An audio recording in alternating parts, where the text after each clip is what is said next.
நாளை டிசம்பர் 2024 இந்திய பங்குச்சந்தை எப்படி இருக்கும் என்பதை பார்ப்போம். சந்தை தற்போது சைட்வேஸ் டு புலிஷ் போக்கில் உள்ளது. கிறிஸ்துமஸ் விடுமுறைக்கு முந்தைய நாள் என்பதால் வர்த்தகம் நிதானமாக இருக்கும். நிஃப்டி 50 இல் 24,470 நிலைக்கு மேல் வர்த்தகம் நடக்கிறது. 200 புள்ளிகளை தாண்டினால் 26,300க்கு செல்ல வாய்ப்பு உள்ளது. ஆனால் 26,036 பார் இடத்தில் வலுவான ஆதரவு உள்ளது.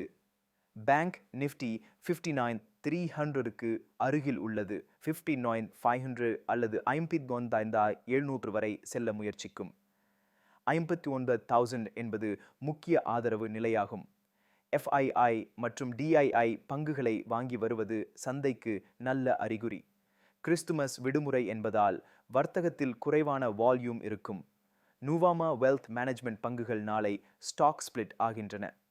சந்தை 26,700க்கு மேல் நிலை பெற்றால் புதிய பை ஆர்டர்களை யோசிக்கலாம்.